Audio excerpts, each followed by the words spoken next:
इससे बढ़िया शानदार, जानदार और दमदार सभा नहीं देखा हमने। ये बंगाल का कमाल है, लेकिन उससे ज्यादा हमारी अपनी बंगाल की क्रांतिकारी नेता हमारी बहन ममता बनर्जी का कमाल है। ये बांग्ला भाई बोनारा नमस्कार और सलाम वालेकुम। आमी बोन ममता बनर्जी डाके छूटे चले एसेছি।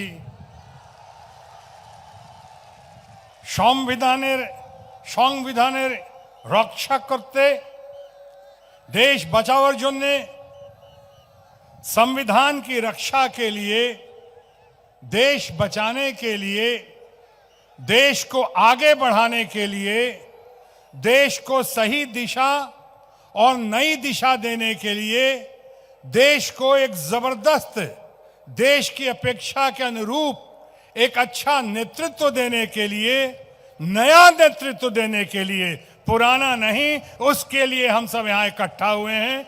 मैं मंच पे विराजमान तमाम न्यूज यानी यूनाइटेड इंडिया के न्यूज का व्यूज जो हमने सुना, उसके लिए हम बहुत आभारी हैं।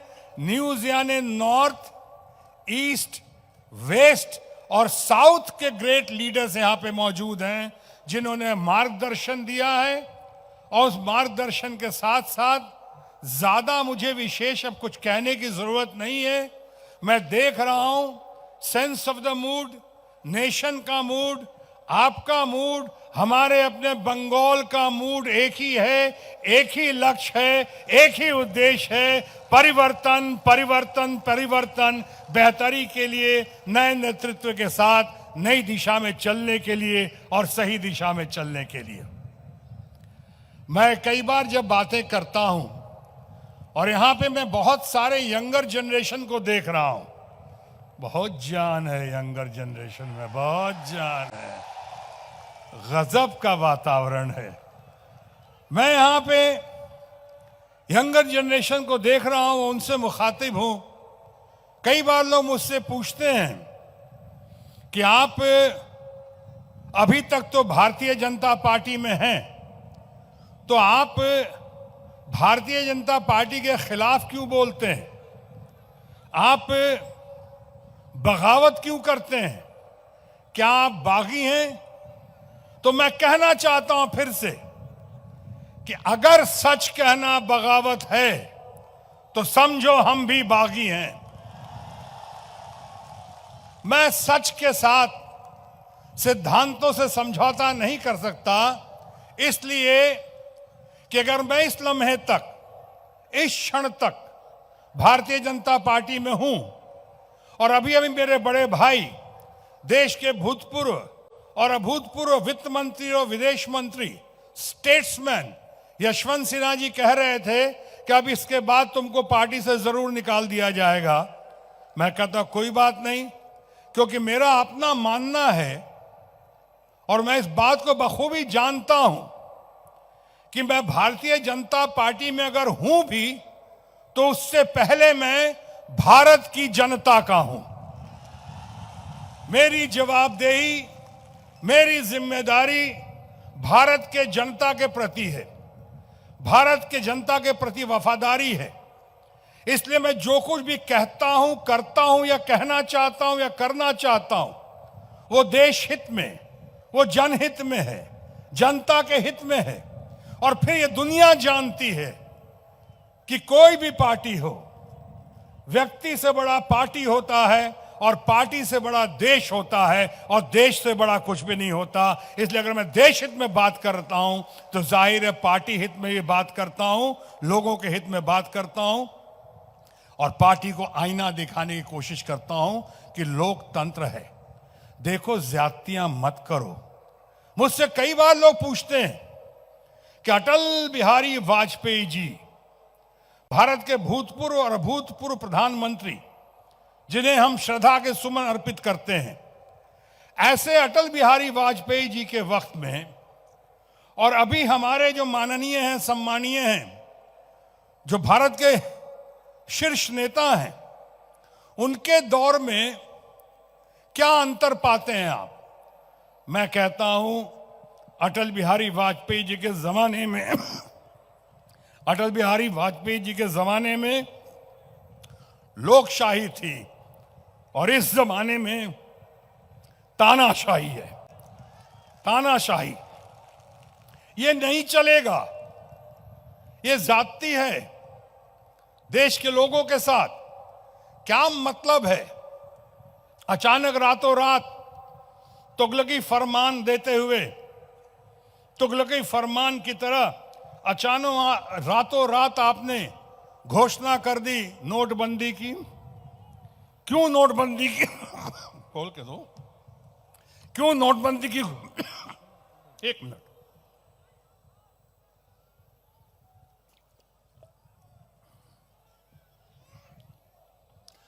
नोटबंदी की घोषणा कर दी। क्यों नोटबंदी की घोषणा की? जरा कभी सोचा कि इससे हमारे रहरी वालों पे, पटरी वालों पे, डेली वेजेज वालों पे, हमारे किसानों पे, हमारे मजदूरों पे, हमारे नौजवानों पे, उन पे, उनकी नौकरी पे क्या असर पड़ेगा? उनके खाने पीने पे क्या असर पड़ेगा? बगैर किसी से सलाह किए। और लोग मुझे कहते हैं आपने क्यों बोला, ये तो पार्टी का फैसला था। हमने यकीनन ये पार्टी का फैसला नहीं था। अगर पार्टी का फैसला होता तो फ्रेंड, फिलोसफर, गाइड, गुरु लाल कृष्ण आडवाणी जी को भी पता होता, मुरली मनोहर जोशी जी को भी पता होता, हमारी यशवंत सिन्हा जी को पता होता, हमारे अरुण शौरी जी को पता होता, मुझे भी पता होता। लेकिन ये नहीं, लोग तो कहते हैं भारत के वित्त मंत्री को भी पता नहीं था और अचानक पीएमओ ने फैसला कर लिया नोटबंदी। इन सारी बातों में जैसा हमारे लोगों ने कहा, शीर्ष नेताओं ने, कि लोग एटीएम के लाइन में लड़ने लगे, मरने लगे, आत्महत्याएं हुई, हृदय रोग का दौरा पड़ा, अपने ही पैसे निकालने के लिए जिस शर्मिंदगी का सामना करना पड़ा वो तो हुआ, आप सबों को पता है। दुकानें बंद हो गई, व्यापार बंद हो गया, व्यवसायी सब तबाह होने लगे, फैक्ट्रियां छोटी छोटी बंद हो गई, डेली वेजेस वाले कहां गए पता नहीं।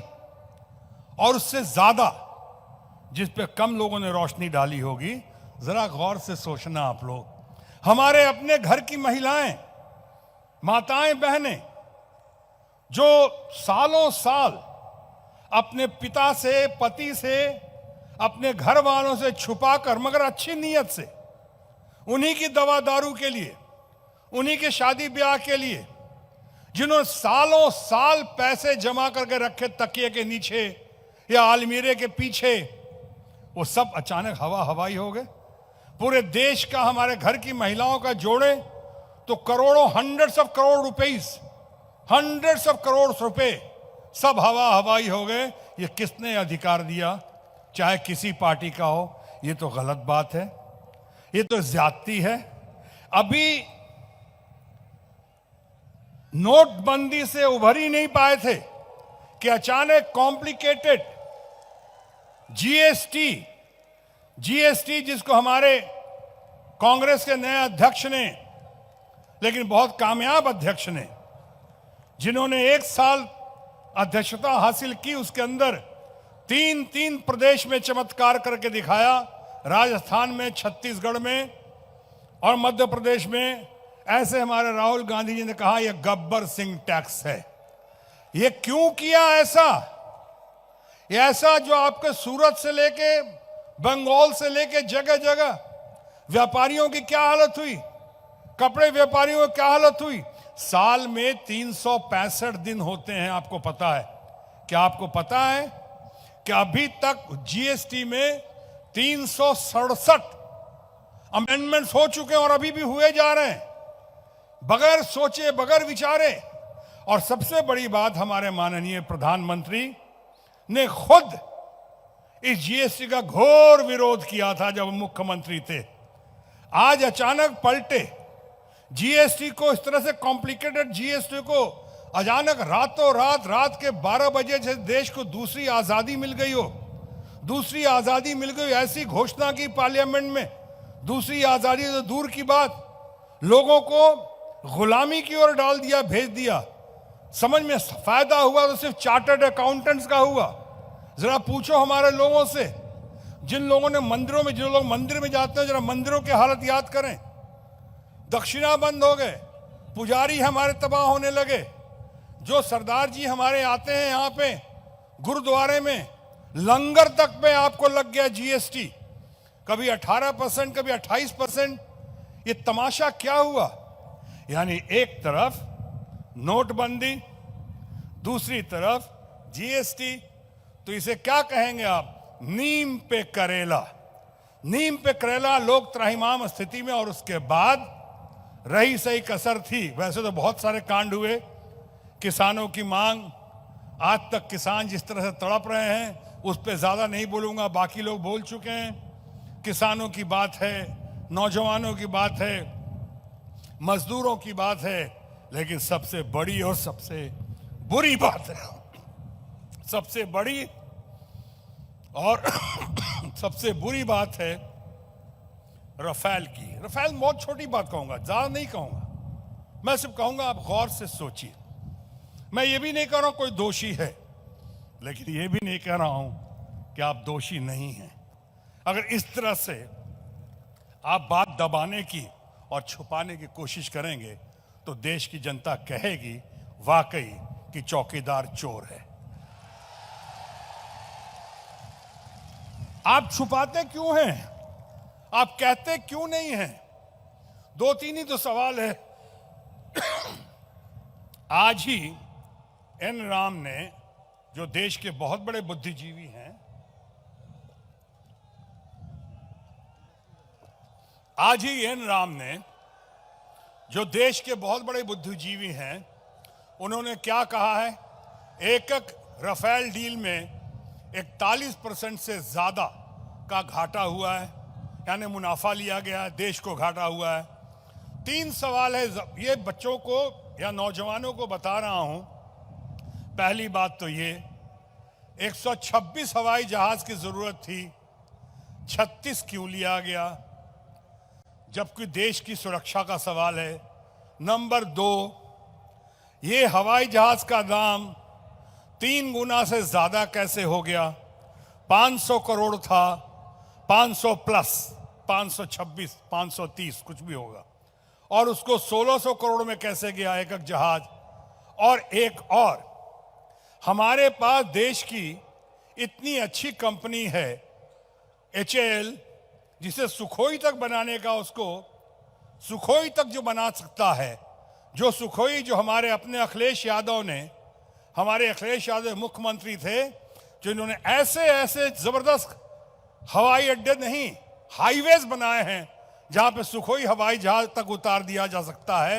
ये HAL ने बनाया। ऑफ कोर्स हाईवे इन्होंने बनाया, अखिलेश यादव ने, गजब किया। और आज अखिलेश यादव ने और हमारे सतीश मिश्रा जी हैं, या यूं कहूं हमारे आदरणीय ममता जी हैं, और या यूं कहूं कि आदरणीय ममता जी के साथ साथ आज जिनका साथ सहयोग आशीर्वाद मिला है, हम सब की अपनी बहन मायावती जी, उनका सहयोग मिला। उनके साथ मिलकर आज इन्होंने एक नया फैसला, एक नया परचम लहराया है एकता का और जीत का उत्तर प्रदेश में। वो बधाई के पात्र हैं। लेकिन मैं कह रहा था HAL पे कि HAL वो कंपनी हिंदुस्तान की अपनी कंपनी है, उसको नहीं दिया गया, और एक नए कंपनी को जो 10-12 दिन पहले लगा था, जिसके बाद 10-12 लाख की पूंजी थे उस कंपनी में, उसको हवाई जहाज का, जिसने साइकिल का चक्का नहीं बनाया था, उसको कैसे दे दिया?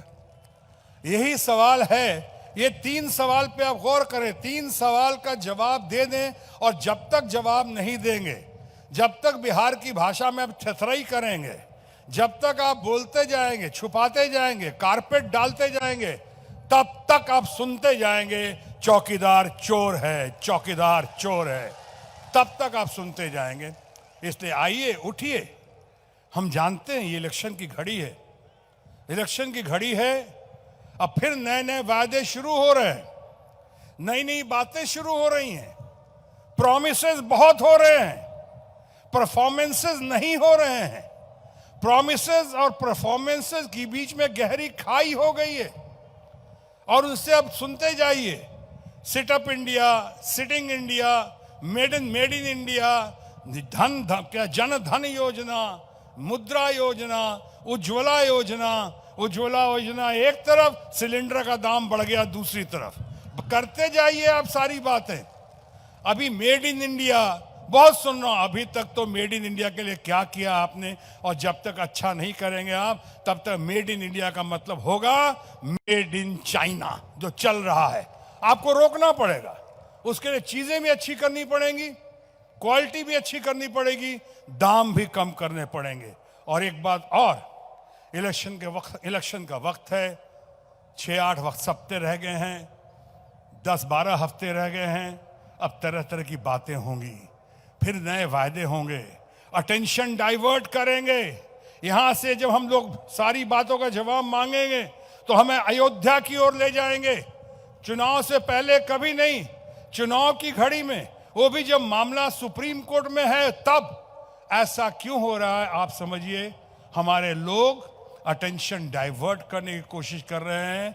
अभी उनसे जो चाहिए वायदे करवा लीजिए। वो ऐसे हो गए हैं जहां पुल नहीं होगी वहां भी नदी बनाने का वायदा कर देंगे। आप कहेंगे हजूर ऐजा तो नदिया नहीं खे, कहता कोनो बात नहीं खे बबुआ, पुलिया ले लो पुलिया। पुलिया के नदिया का बात, नदिया तो टेम्पोररी भी है, कभी आई कभी चल जाए। पुलिया तो परमानेंट बा रखो पुल, और एक बार वोट दे दिया तो बन गई फिर से फूल। ये समझना है। इसीलिए मैं आज कह रहा था, देख रहा था जो हमारे न्यूज के व्यूज नॉर्थ, ईस्ट, वेस्ट और साउथ इंडिया के तमाम बड़े बड़े कद्दावर नेतागण आए हुए हैं, मार्गदर्शक आए हुए हैं। मैं खड़गे जी की उस बात से बहुत सहमत हूं, जहां एक तरफ मैं हमारे अपने केजरीवाल जी से इतना चार्ज होता हूं, इतना जबरदस्त चार्ज होता हूं जब भी उनको सुनता हूं, उनकी ईमानदारी या उनकी ट्रांसपेरेंसी या उनकी लोकप्रियता गजब है। वहीं पे आज मैं खड़गे जी को, जिनको बहुत ध्यान से गौर से सुनता हूं पार्लियामेंट में भी, खड़गे जी की बात को मैंने सुना और खड़गे जी ने एक बात सही कही कि अभी एकता की घड़ी है, एक गुट और एकजुट होकर चलने की घड़ी है। यानी उनके शब्दों का, उनके वाक्य का सारांश था कि मतभेद हो तो हो, मन भेद ना हो। इस वक्त लक्ष्य एक ही होना चाहिए, उद्देश्य एक ही होना चाहिए।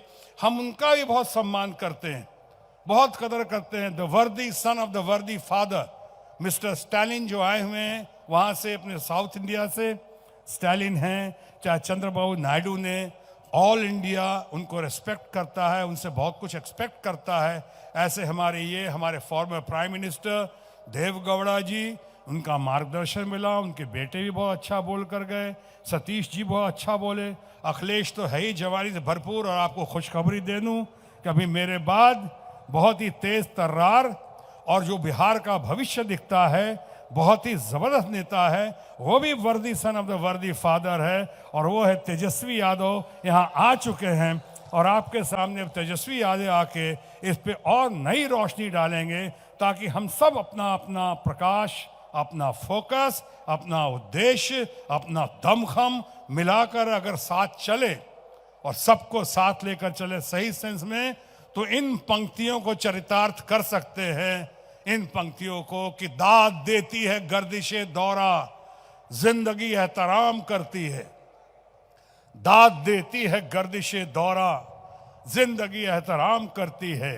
इश्क जब मौत से टकराता है, मौत झुककर सलाम करती है। तो आइए हम सब मिलकर, तेजस्वी यादव, अखिलेश यादव, सतीश मिश्रा जी, हमारी अपनी ममता जी के नेतृत्व में, हमारी ममता बहन के नेतृत्व में, क्रांतिकारी नेता ममता बहन के नेतृत्व में, यशवंत सिन्हा जी, अरुण शौरी जी, केजरीवाल जी और तमाम देवेगौड़ा जी, तमाम मंच में बैठे बैठे अजमल जी, जितने लोग बैठे हुए हैं, अजीत सिंह जी, तमाम, और जैन बहुत बढ़िया लड़का है, बहुत अच्छा बोलता है। सबको साथ लेकर, आप सबों को साथ मिलाकर आइए आगे चलें, तो वी शैल मेक इट। हम होंगे कामयाब अवश्य, एक दिन नहीं बल्कि soon, and sooner the better. God bless. जय बंगाल, जय हिंद। देखो शत्रु